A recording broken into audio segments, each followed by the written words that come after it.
Gospel reading for today simply because they are intertwined together, magkahawig po sila at meron lang silang slight differences at mamaya po sa grasya ng Diyos ay mabigyan natin ng emphasis. Tayo po ay manalangin.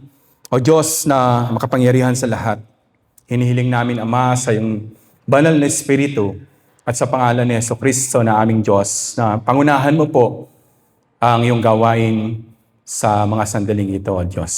Manahan ka, Panginoon, sa bawat isa sa amin.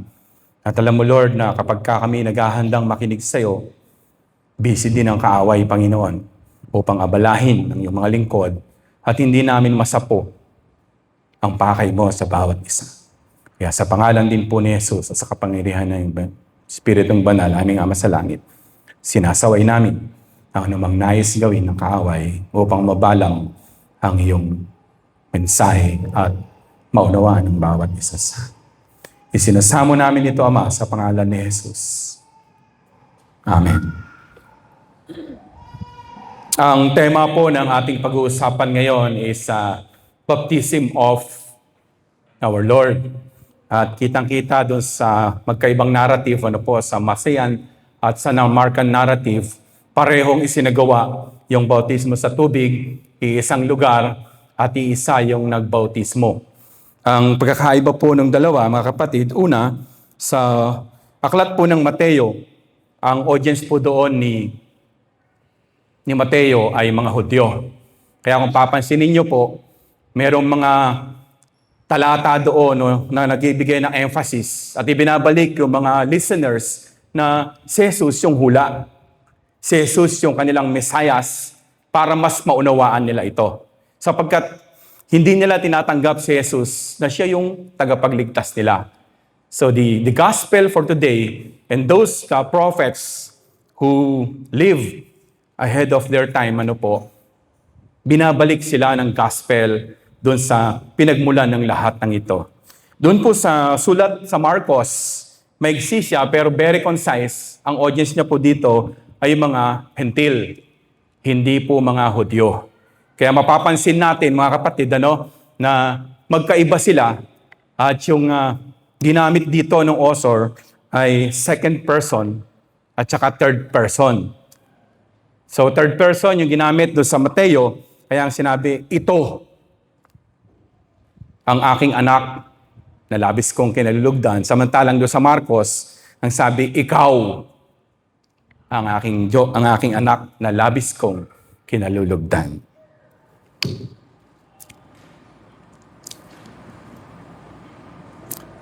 Doon sa verse 13, sabi po doon, dumating si Jesus sa ilog Jordan mula sa Galilea upang magpabautismo. So sa ating binasa, mga kapatid, makikita natin na nakahanda si Jesus na sundin ang lahat ng detalye ng kalooban ng Ama sa kanyang buhay. Because after this baptism, magsisimula na ang ministeryo ng ating Panginoon patungo doon sa kanyang kamatayan doon sa bundok ng Golgota. Tingnan po natin yung lugar kung saan nangyari ito doon sa Galilea. So yung Galilea, nung panahon na yun ay hindi kilala na mabuti o merong dalang mabuti doon sa mga gumagawi doon. Ito ay tahanan po ng mga kriminal at ang mga nakatira dito ay itinuturing ng mga Hudyo na mga hindi aral. Isang lugar na hindi mo pupuntahan kung ikaw ay isang Hudyo. Samantalang sa ibang pagsilip, nung nangyari ang pagkasilang ng ating Panginoong Hesus, nagkaroon ng magandang reputasyon ang Galilea. Because, sabi po ng mga scholar, 60 to 70% of Jesus' ministry happened in Galilee. Doon nakafocus yung ministeryo, yung mga pagpapagaling, mga iba't ibang ginawa ng ating Panginoon upang makilala siya na tagapagligtas at inihintay nilang Mesaya.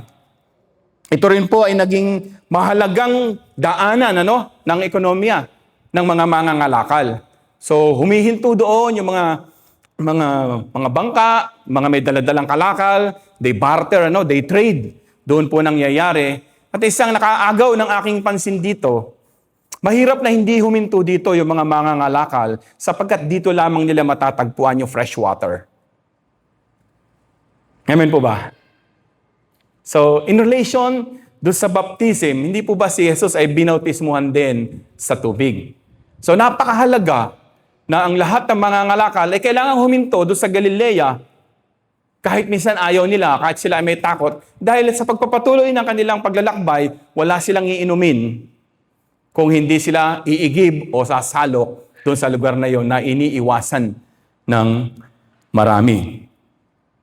At naging popular yung lugar na ito nung isinilang ang ating Panginoong Jesucristo doon sa lugar ng Nazareth. So ano pong sinasabi sa atin nung Sea of Galilee? Hindi ba parang ikaw at ako din? We have the dark side moments of our lives. Amen po ba? Noon ay hindi tayo malinis. Noon ay puno tayo ng mga kasalanan at wala tayong iniisip kung hindi para sa sarili lang natin. So balit, nung tayo inengkwentro ng ating Panginoon, when we receive our baptism, na bago ang mukha, na bago ang imahe ng lumang pagkatao natin. Ang nasasalamin sa atin, ay si Jesus. Ang naririnig sa atin ay si Jesus. Ang ginagawa natin ay para kay Jesus. Amen po ba? Amen po ba, Muñoz United Methodist Church? Kagaya ng Galilee, mapapansin natin na God always choose the lowly. Yung mga hindi popular, yung mga walang karapatan, yung mga walang kapangyarihan o walang kakayanan, doon, ini-encounter sila ng Panginoon, pumupunta ang Panginoon kung saang naroon ang ating mga puso, ang ating buhay. Kaya palakpakan natin ang Panginoon. Sapagkat tayo na dating hindi alam ang daan patungo sa katwiran at buhay na walang hanggan, ngayon, kasama na tayo ng marami na ang pinapamalita at pinamumuhay natin ay yung bagong Galilea na dapat matagpuan din ng iba sa ating buhay.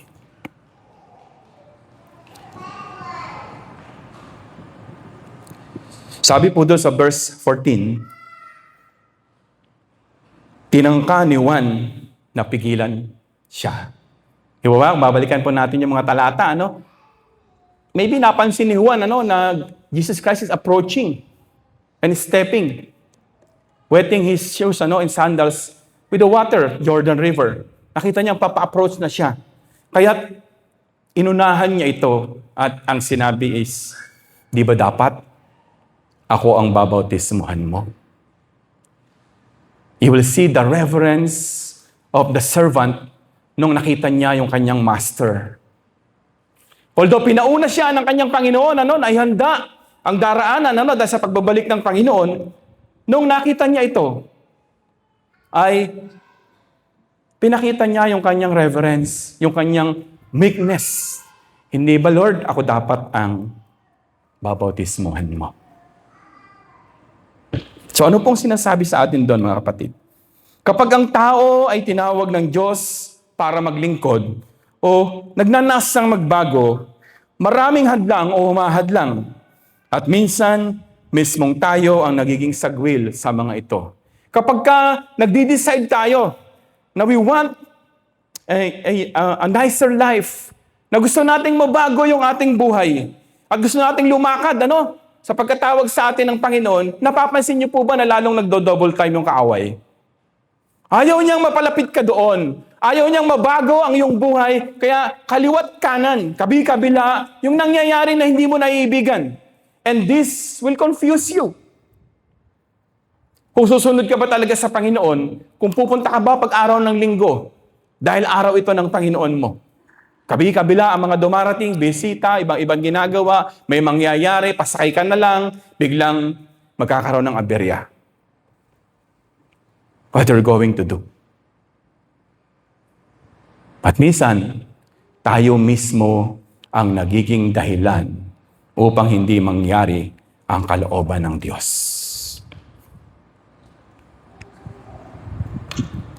Si Jesus ay nagtungo sa Ilog Jordan na ang tanging layon ay mangyari ang hula tungkol sa Kanya at sundin ang proseso at kalooban ng Kanyang Ama sa langit. Sa tuwing tayo ay naroon sa pagpili ng ating mga desisyon sa buhay, napansin niyo bang kaliwat kanan, kagaya po ng sinasabi ko kanina, na hindi natin maunawaan kung minsan, kung bakit pag gusto mo nang magpatuloy, ayaw naman ng kaaway. At it is the decision that we're going to make each day ang magdedetermine at ang magpapakita sa Diyos na siya na nga yung ating pinipili araw-araw. Maging ang pagpunta sa Divine Worship Service kung araw ng linggo na sana ay matik na sa atin. Dahil tayo nga ay sabi natin ay born again. Tayo ay Kristiyano. Tayo ay mananampalataya. Sa atin ay nakukompromiso pa. At sa tuwing mali ang ating pinili, nauwi sa magulong sitwasyon, walang kayusan ang nagiging resulta nito.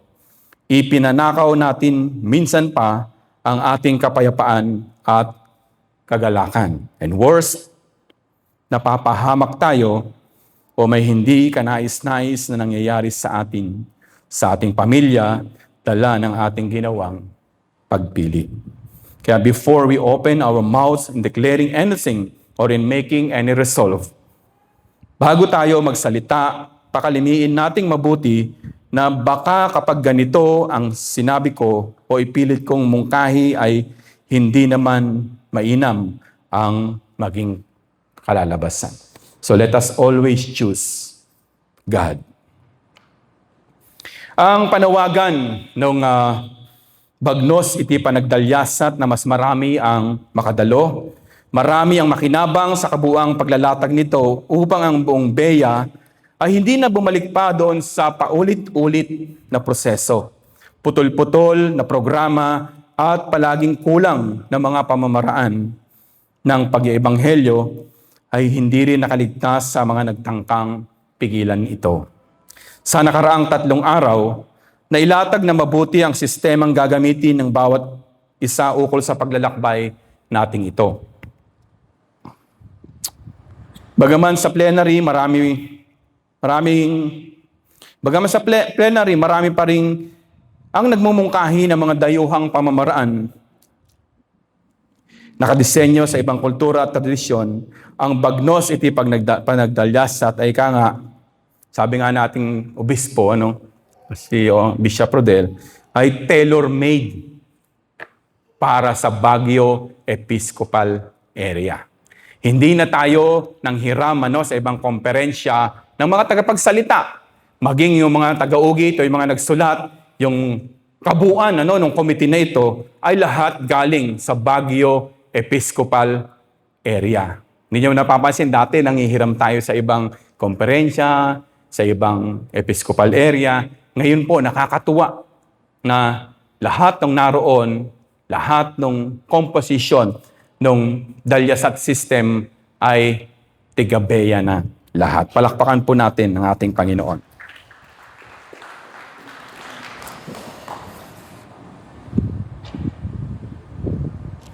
Nais ko pong banggitin na ayokong ma-miss ito, na habang inoobserbahan ko yung daloy ng dalyasat, nakakatuwa yung passion ng mga kapatid natin doon.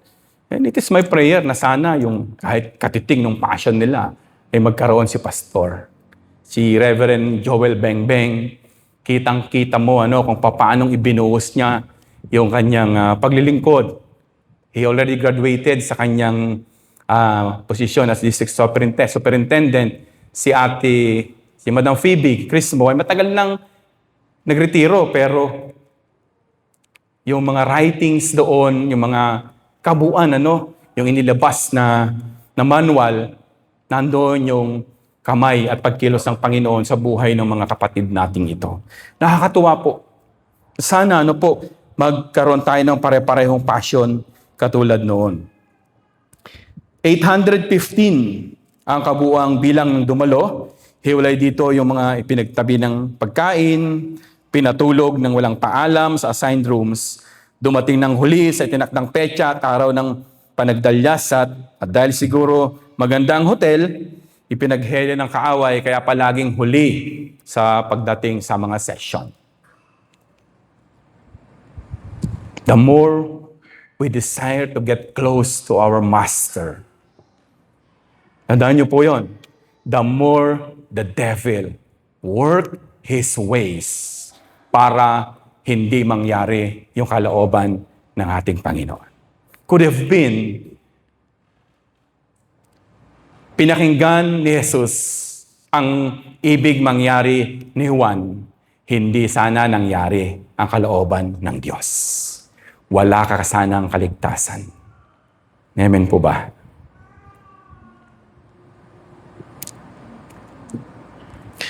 The devil will do everything to prevent us to do what is right. Sa 15 po ang sabi pong doon, hayaan mong ito ang mangyari ngayon upang matupad ang kalooban ng Diyos.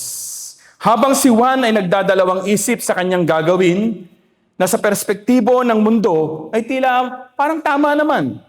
Nanaig pa rin ang kalooban ni Jesus at ayaw niyang maging kasangkapan ng kaaway si Juan. If you still recall, it happened as well to Peter. Di po ba? Pinapangunahan ni Pedro si Jesus, pero sinawata siya ni Jesus. Dahil hindi yun yung kalooban ng Diyos. My friends, kapag tayo ang nagiging hadlang upang mangyari ang kalooban ng Diyos sa buhay ng iba, sa buhay ng ating family, sa buhay ng ating iglesia, hindi nila mararanasan ang pag-ibig ng ating Ama sa Langit. So I hope at this point in time, as we celebrate the baptism of the Lord, you and I receive the same baptism. Pahalagahan po natin yung ating bautismo.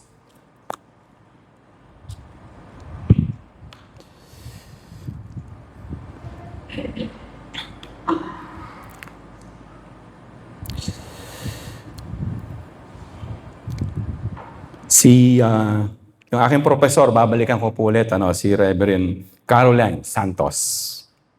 Isa sa turo na hindi ko makalimutan at inadapt ko na sa aking buhay bilang lingkod ng ating Diyos. Sabi niya gano'n sa amin, sa aming CPE, kapag dumadaan ako sa matinding desisyon sa aking buhay, kapag hindi ko maunawaan yung nangyayari sa aking paligid, kapag nandun na ako sa yugto na hindi ko na alam ang aking gagawin, tinatanong ko ang Diyos at sinasabi niya palagi, where are you, Lord, in all of this? Nasaan ka, Panginoon, sa lahat ng ito? Palagi nating isaalang-alang at hanapin si Lord sa ating mga desisyon, sa ating mga pagpili. Today, you resolve to follow God, kaya andito ka ngayon. Today, you opted to listen. And listen carefully and attentively na dahil bagong taon, maybe, bagong pagkakataon, at hindi na sana ang motibo natin ay napanak at maganda yung pasok ng taon, maraming swerte. Marami pa po ba naniniwala sa inyo sa pungsoy? You still rely your life in swerte? Pagka po naipakita nyo sa akin sa Biblia na binabanggit ni Jesus ang about sa swerte, sasamahan ko po kayo. Amen po ba?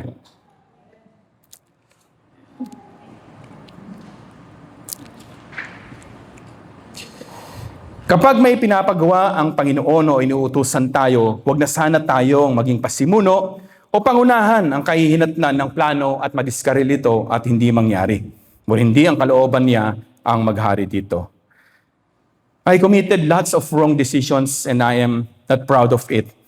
Dahil ipinakita sa akin ng Diyos na kapag hindi siya ang aking inuna, hindi ako magiging payapa at masaya. Alam ko po na Mas marami sa inyo ang mas aral, mas maayos ang buhay, mas magagandang lalaki at makikisig. Ano po? Hindi ko po nakakalimutan yun at palagi kong isinasaalang-alang ang mga bagay na yun. I am praying na nawa sa ating mga decision making, una pa lang ay sama-sama nating tanungin ang ating Diyos. Where are you, Lord, in all of this? Hahayo kami, Panginoon. Lalabas kami ngayon ng aming Diyos. Nasaan ka sa lahat ng ito?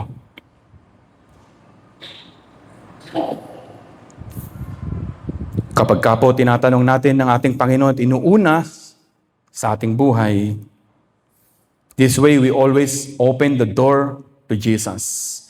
Iniaasa natin sa Banal na Espiritu to take full control sa atin para mangyari ang kalooban ng ating Ama. Nang ako po'y umuwi, ayaw ko pang umuwi. Nakikipag-battle, nakikipag-wrestle ako sa Panginoon. Anong gagawin ko doon? Paano yung aking family? Paano yung mga nag-aaral?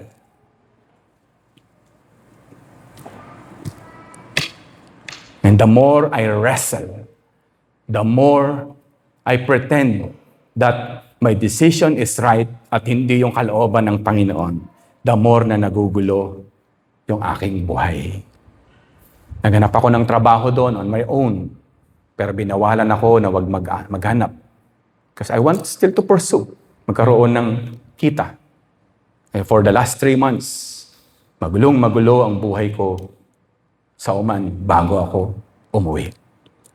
Kaya ang sabi doon sa akin ng Panginoon, kapag hindi ako ang inuuna mo, kahit kailan, hindi ka magiging payapa at hindi ka magiging masaya.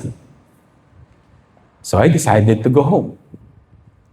Kaya ngayon, ang sinasabi sa akin ng Panginoon, dahil ako ang inuuna mo, palagi kang magiging payapa.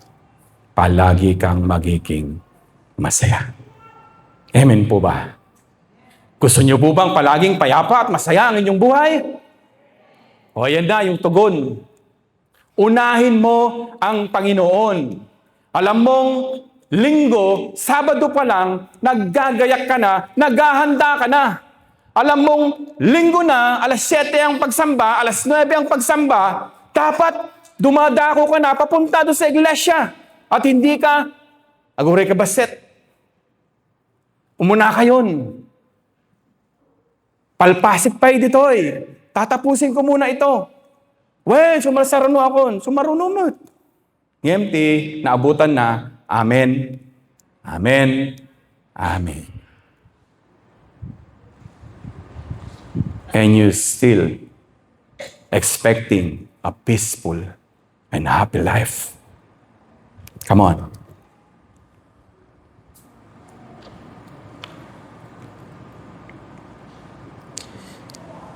Doon sa Mark 1:10, tatawid po tayo ng konti. Ang sabi po doon, pagkaahon ni Jesus sa tubig, nakita niyang bumukas ang kalangitan at bumaba sa kanya ang Espiritu. Kapag iniaasa nating lahat kay Jesus, heaven will always open its window and even its door and pour out blessing upon blessing to His servant. Naniniwala po ba kayo doon? Hindi madamot ang Diyos na ating pinaglilingkuran. Kapag nakita niyang tama ang ginagawa mo, sumusunod ka sa kanyang kalooban, inuuna mo na siya sa lahat ng bahagi ng iyong mga dealings at ng iyong buhay. Ang sabi doon, when Jesus Christ opted to follow His Father's commandment, pagkatapos noon, nung umahon siya sa tubig, bumuka ang langit at bumaba ang Espiritu na anyo ng kalapati. Blessing. Ayaw mo ba ng blessing ng Panginoon? Kahit hindi ka magsalita, alam ko ang binubulong ng iyong puso. Kapag tama ang ating puso, nararanasan natin palagi ang divine intervention.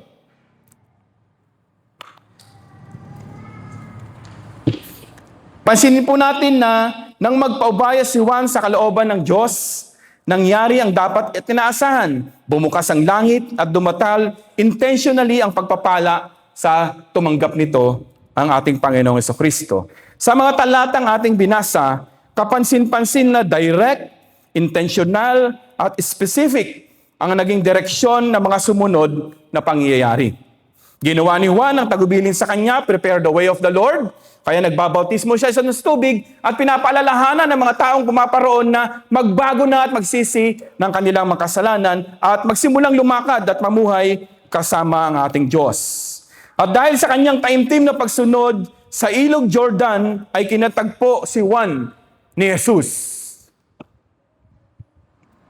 Amen po ba? Inengkwentro ni Jesus si Juan. At doon, nasaksihan ng marami na ito talaga yung Mesiyas.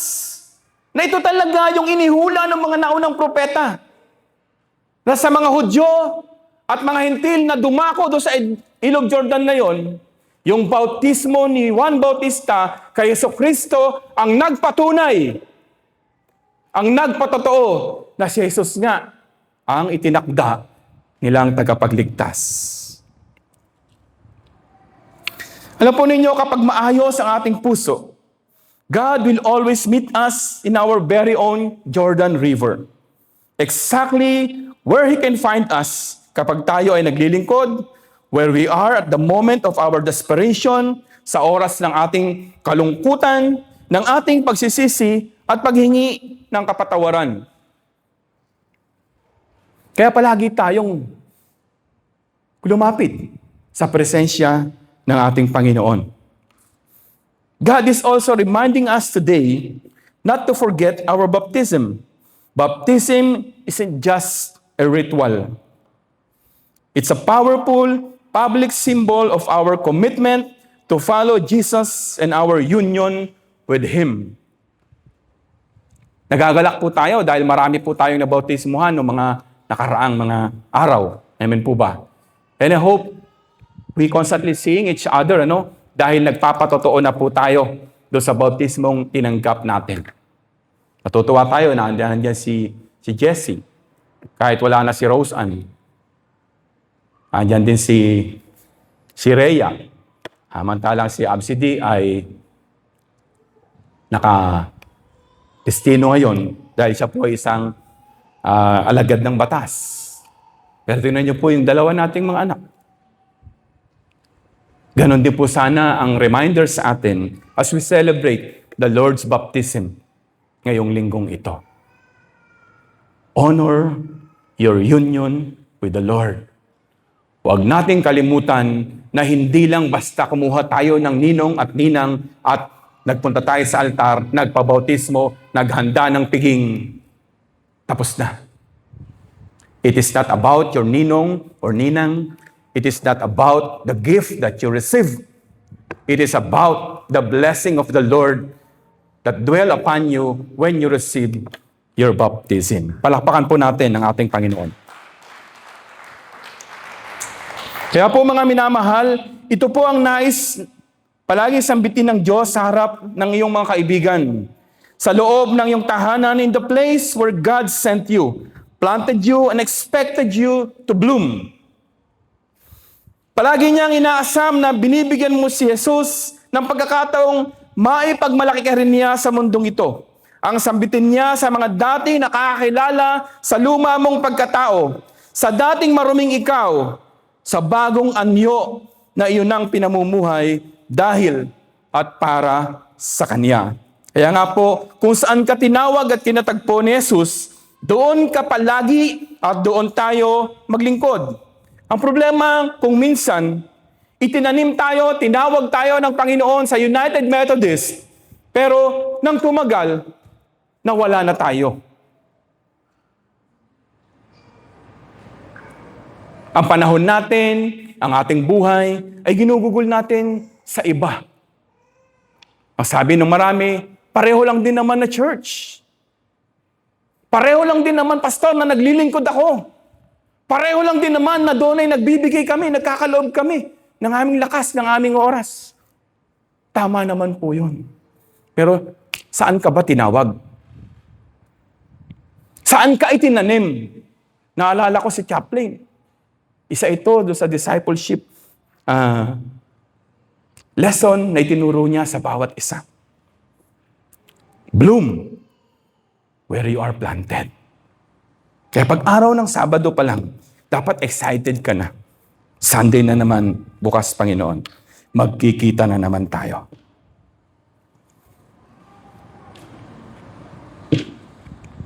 Sa Mateo 13:17, ang sabi po doon, ito ang minamahal kong anak na lubos kong kinalulugdan. Doon sa Marcos 1:11, ang sabi po doon, ikaw ang minamahal kong anak, lubos kitang kinalulugdan. As believers, we are claimed by God as His beloved children, worthy of His pleasure. And we have to embrace that identity, mga kapatid. Araw-araw, dapat pinapatunayan mo sa harap ng iyong Diyos na you are His own. Nabubuhay ka ng dahil sa Kanya, kumikilos ka ng dahil sa Kanya, humihinga ka dahil sa pamamagitan niya.